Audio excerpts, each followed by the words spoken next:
All right, guys, we want to welcome back to the Earth College Football Podcast. Today, me and Nick here with our 2023 preview and prediction for the Florida Gators. Looking at this coaching staff, Billy Napier, 40-12 in 4 seasons at Louisiana Lafayette.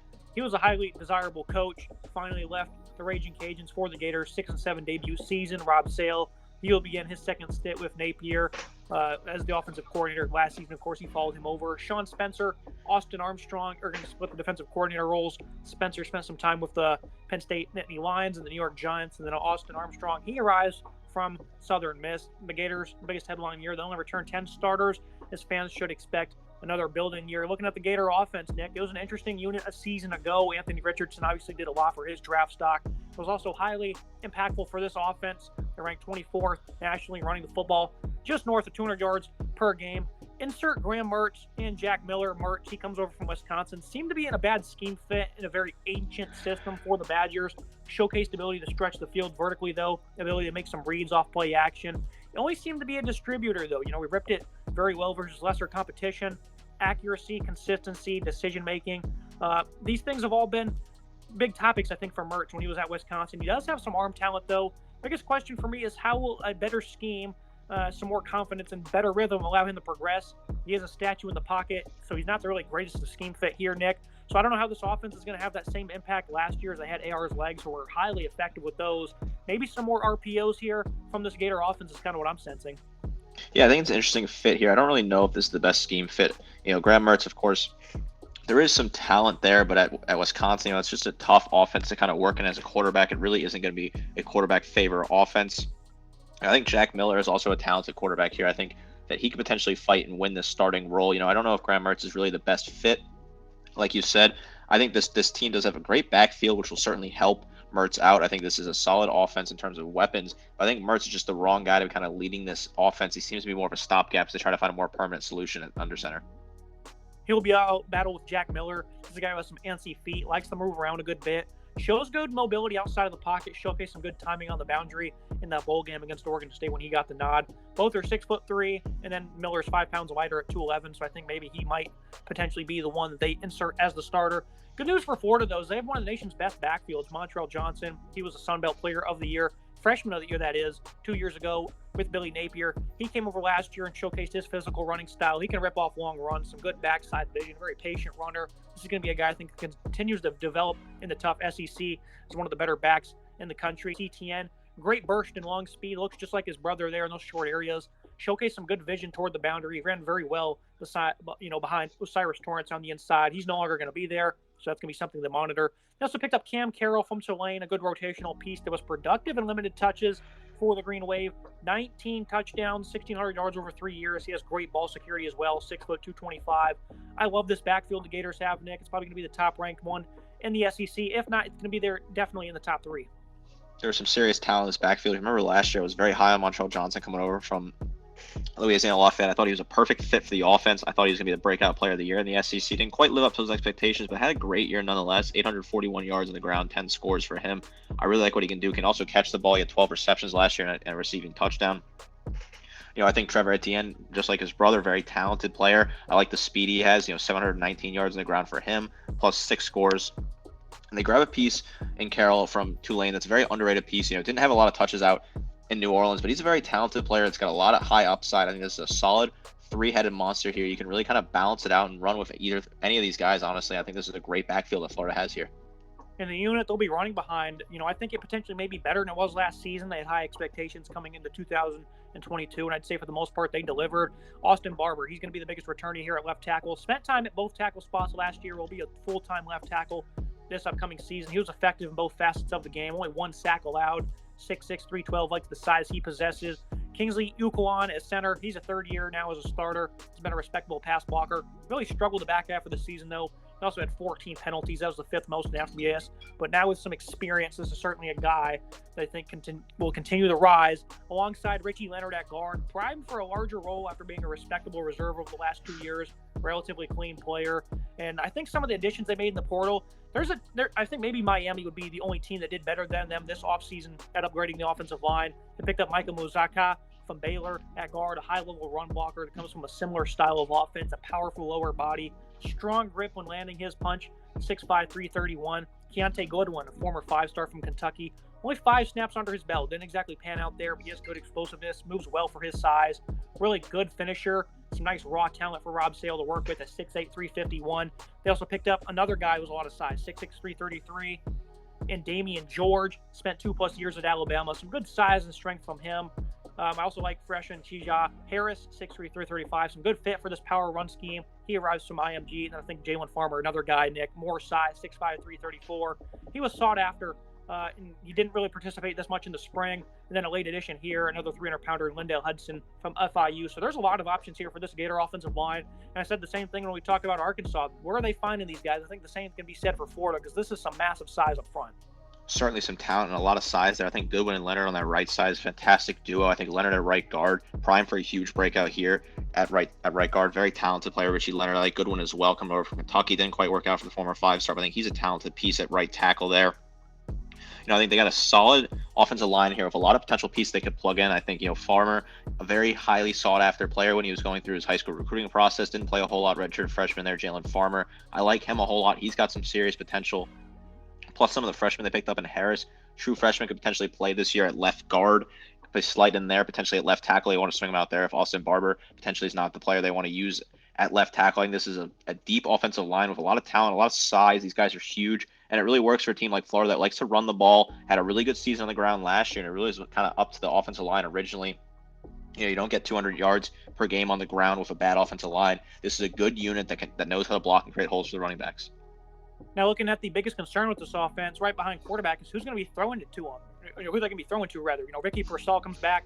His frame allows for physical contested catches, 6'1", 200, some good speed. Lined up primarily in the slot. 27 of his 34 receptions were for first downs, so he's a warrior in that regard.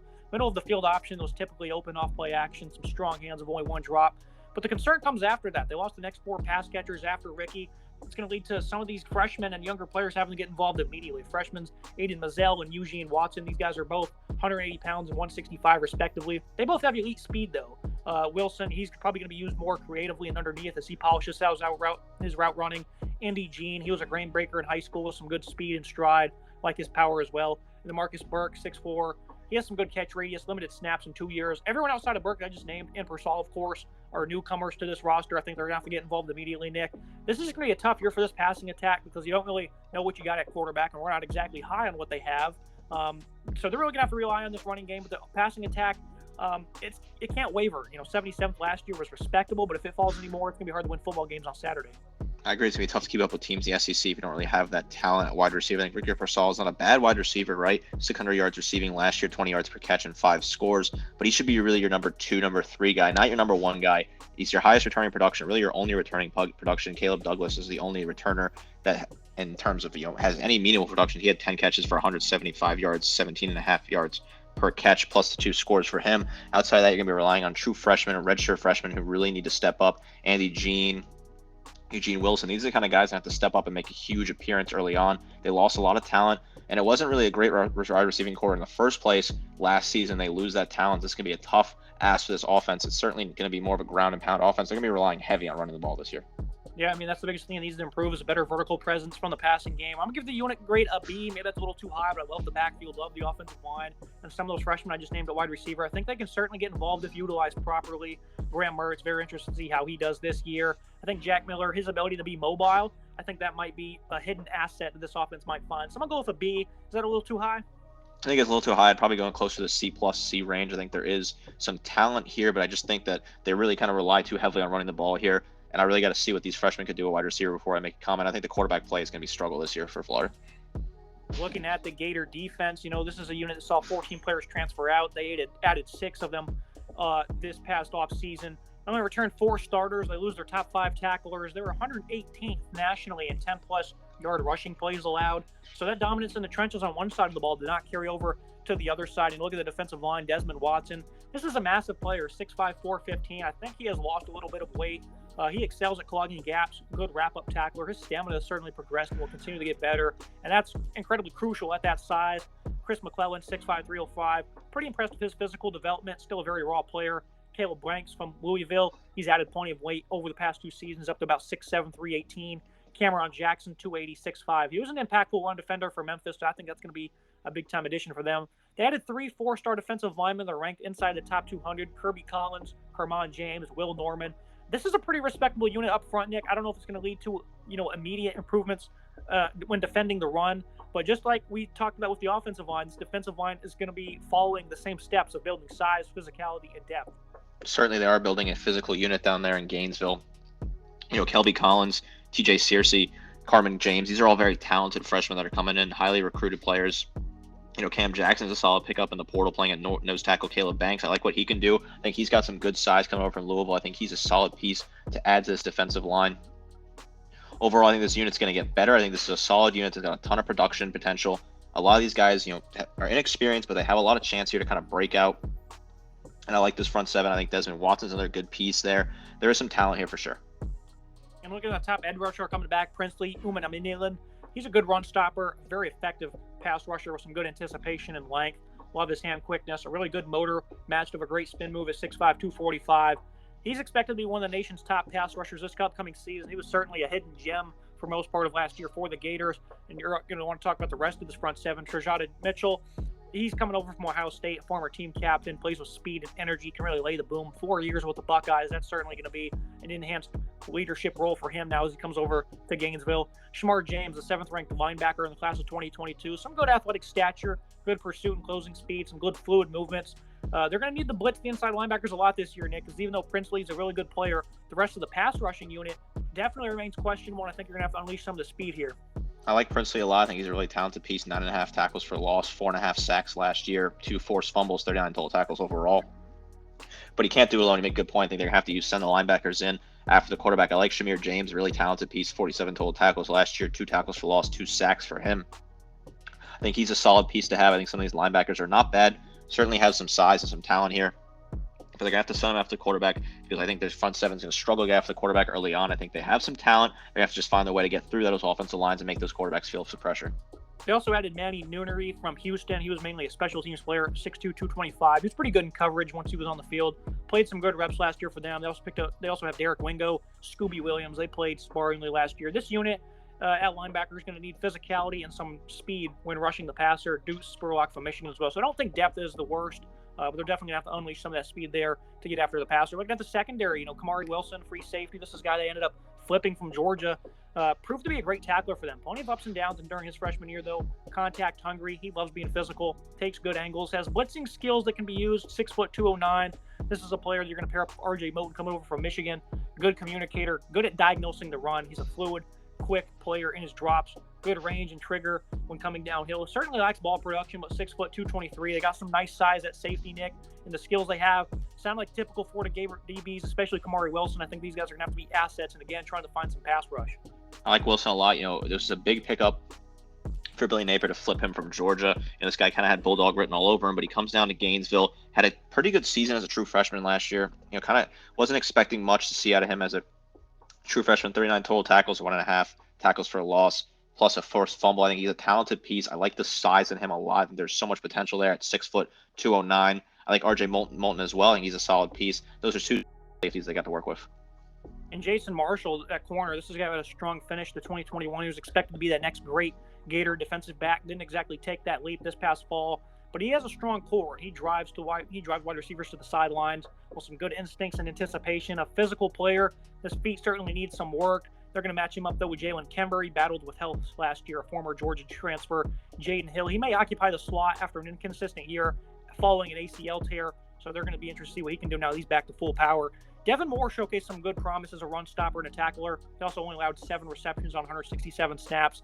Depth is a concern at the safety position, but I think overall this group should grow under Corey Raymond, the starters at safety, though, and who they have at Jason Marshall. I think they have a nice little trio here to work with. It's going to be interesting to see what they do because they're going to have a lot of heavy lifting to do in this back end. Certainly not a bad trio. I think Jason Marshall's a good piece. I think Devin Moore's got some potential. Jaden Hill as well, if he comes back fully healthy from his injury. He's got some potential. There, he's certainly has potential to be competitive in the SEC. Looking at the schedule preview and prediction, this is going to be a tough year for the Florida Gators. The offense has a strong running back room for a really good offensive line. They made impactful additions alongside some veterans, but the QB play seems capped, as does the impact the wide receiver room can have, unless some prized true freshmen that they have can get rushed into action early and be consistent. The Gators D-line has some good upside, but they'll have to lean on Princely in a strong pursuit from the inside linebackers to generate meaningful pass rush in the ever tough SEC. The secondary should take a step forward, though. But again, this linebacking position is geared up to kind of be a bit of a liability. I think James will emerge. Any given Saturday, this team will be a tough out, but it's going to be one of those building years for Billy Napier. Obviously, the seats going to get a little bit warmer in Gainesville because the fans will not be happy.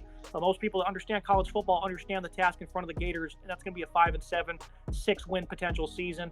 Not seeing much from them, but teams like Georgia, Tennessee, even LSU and Utah, or even maybe the Knowles at the end of the year if they're knocking on the door of a college football playoff berth. Do not sleep on Florida.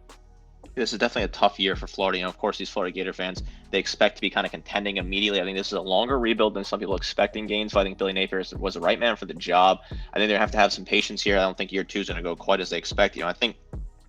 I personally see more losses on the record for me here. I think at South Carolina could be a tough ask. I think at home to Arkansas will be a tough game as well. So I think they could potentially, I think 3 wins is guaranteed. But I think outside of that, anything else, it could be anywhere from, 4, 5, 6 wins potentially. I think this is going to be a tough year. I think their offensive woes are going to be a problem at quarterback and wide receiver. I think their running back core is fantastic. I just think the offense lacks the weapons at wide receiver, and I don't know who's going to be throwing the ball, whether or not they'll be productive. I think the defense is fantastic. I just think they're going to find themselves behind the 8 ball in games and having to play catch up, and that's just going to lead to mistakes in the offense through the air. I'm definitely concerned for this Florida Gators team. Again, like I said, I think Billy Napier is the right man for the job long term. I think Florida fans got to be patient down there, but it's the SEC. Florida wants to win. They want to be competitive.